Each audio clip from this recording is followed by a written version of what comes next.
Here's a little video to get started with Kahoot, which is a great way to do some assessment for learning or checks for the classroom. If you need to get a free account, just click Get My Free Account at the bottom,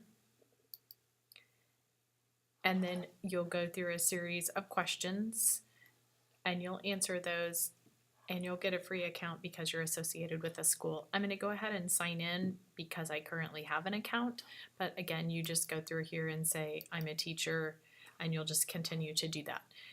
And you'll fill this out with school, username, and create your account. Again, I'm going to go ahead and sign in since I have an account.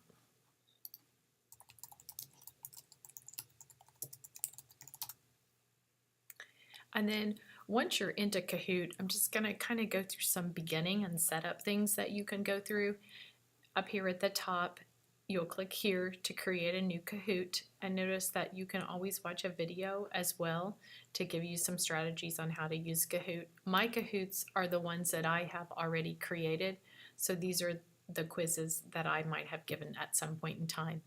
The awesome thing is that you can go here and search for public Kahoots, and notice that there's a lot and it changes all the time.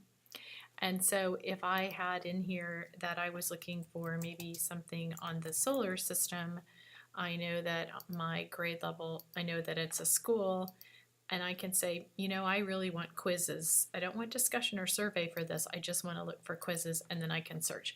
Obviously, you're probably going to get quite a few here. And you can go through any of these and you can play them to see what they look like. I can also, these are public, so I can duplicate it and put it into my own file. So if I went in and I looked at this one, I clicked on the quiz and I'm like, okay, this is kind of exactly what I'm looking for. I can even see the answers. And I noticed that, you know, that's kind of what I was looking for. I might make some changes to it, but I like it. So I'm going to go ahead and go back, and that's the quiz that I wanted. So I'm going to go ahead and duplicate that quiz, and notice then it becomes a part of my system, and then I can go in here and edit it. So I might edit this right away and say, you know, solar system quiz March or April, or I could, there's anything, but I can change that and then just go ahead and save it.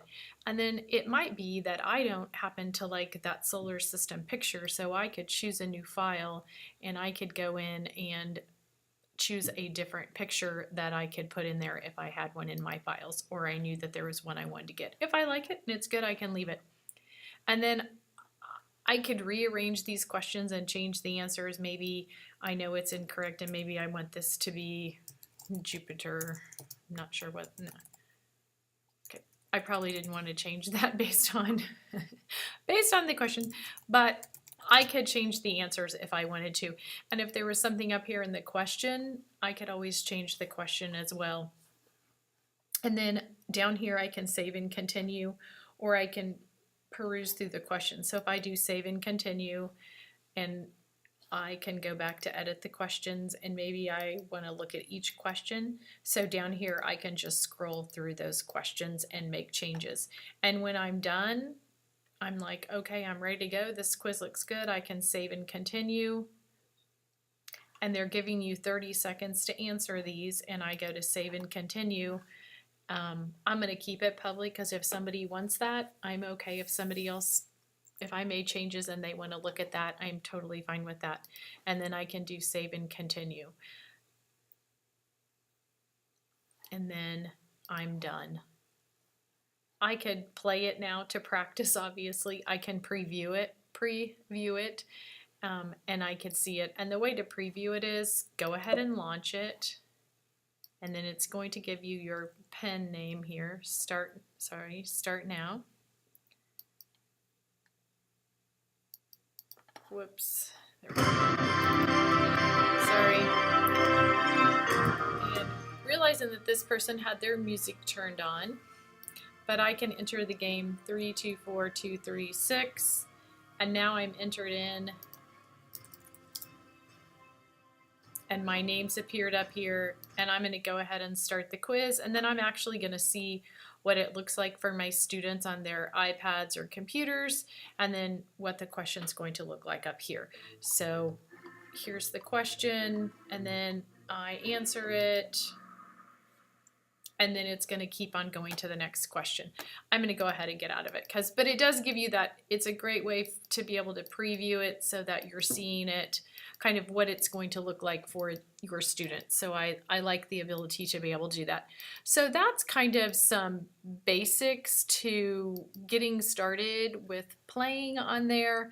I can always make some changes to this, like randomize my questions. You heard the music. If you don't like music, then you just turn it off. And so I didn't notice that when I went to the quiz, but if I turn it off, you don't hear the music. But if you like the kids to hear the music while they're answering, then turn it on. So that's just another little feature that's in there that you might want to play around with. I'm going to go back to my Kahoots. And again, now I've got those 4 different Kahoots that are ready to go in there. This one I'm still editing, so I didn't even publish it, so it doesn't show up as something that someone can see. I haven't made any changes in that one. So again, just kind of that basics of getting started. And if you want to create your own, I'll show you how to do that in the next video.